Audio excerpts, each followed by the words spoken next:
Assalamualaikum warahmatullahi wabarakatuh. Perkenalkan, nama saya Alifa Rauda, mahasiswi dari Universitas Islam Negeri Sunan Gunung Jati Bandung. Di sini saya akan menjelaskan materi tentang uji Mann-Whitney. Berikut penjelasannya. Pertama-tama saya akan menjelaskan apa itu uji Mann-Whitney. Uji Mann-Whitney ini adalah uji non-parametris yang digunakan untuk mengetahui perbedaan median dua kelompok bebas apabila skala data variabel terikatnya adalah ordinal atau interval atau rasio, tetapi tidak berdistribusi normal. Lalu tujuan uji Mann-Whitney. Berdasarkan pemahaman pendapat-pendapat di atas, maka kesimpulannya adalah seseorang akan melakukan uji Mann-Whitney apabila menemui kasus diketahui dengan jelas bahwa terdapat perbedaan median, bentuk dan sebaran data sama, tetapi tidak diketahui secara pasti apakah perbedaan median tersebut bermakna atau tidak. Selanjutnya ada asumsi Mann-Whitney.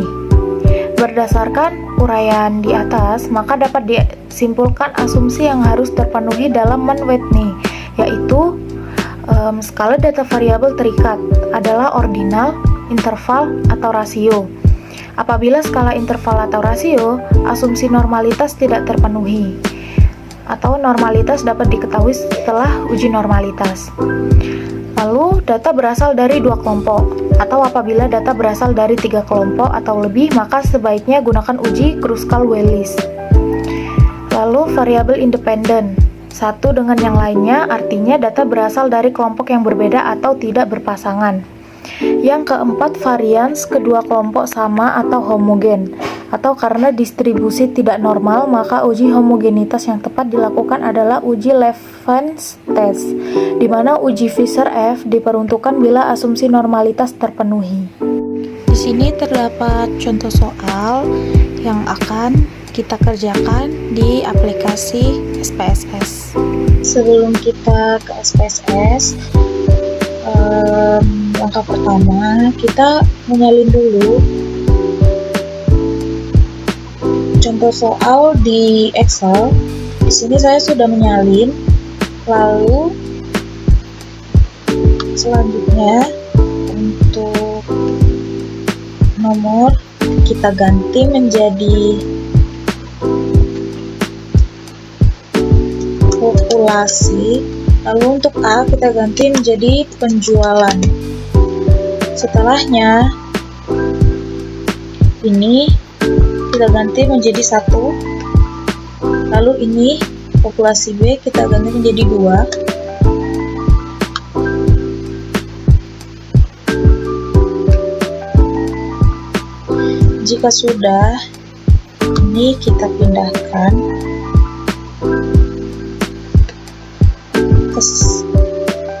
menjadi satu tabel ya.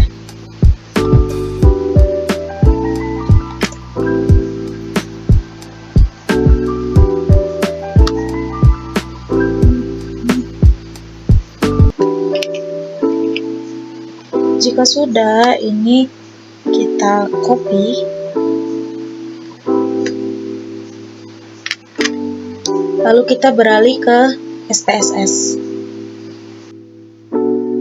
Di sini kita sudah berada di aplikasi SPSS. Setelahnya kita paste. Nah, jika sudah, kita ke variabel view. Lalu pertama kita ganti menjadi populasi. Yang kedua penjualan. Untuk desimal kita ganti menjadi 0.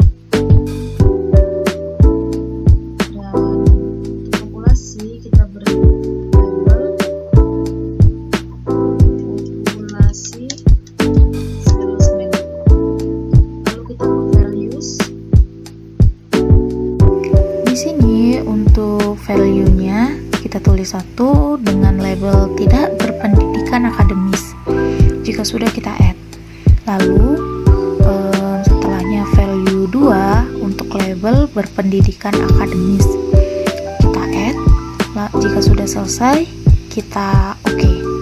Jika sudah, untuk populasi kita ganti menjadi nominal. Lalu untuk penjualan, scale. Setelahnya kita analyze, lalu non-parametric test, legacy dialogues, lalu two independent samples. Jika sudah mengklik, akan muncul tabel kecil seperti ini. Lalu setelahnya untuk penjualan, kita pindahkan ke test variable list. Lalu untuk populasi, kita pindahkan ke grouping variable. Jika sudah, kita ke define groups. Lalu untuk grup 1 kita tulis 1. Untuk grup 2 kita tulis 2. Jika sudah, klik continue. Dan untuk test type man Whitney U. Lalu jika sudah, kita klik OK. Jika sudah mengklik OK, di sini akan muncul tabel seperti ini. Dan ini untuk ranknya ya. Dan untuk hasil dari penjualannya adalah di sini. Untuk p-value-nya itu 0,01. Lalu untuk Z hitung itu min 3,292. Setelahnya kita sudah bisa memindahkan ke Word atau dokumen yang lain. Nah, di sini untuk sebelum iklan dan setelah iklan, kita pindahkan ke test pairs dua-duanya. Lalu untuk test type, Wilcoxon. Jika sudah, klik OK. Sekian penjelasan dari saya, kurang lebihnya mohon maaf. Wassalamualaikum warahmatullahi wabarakatuh.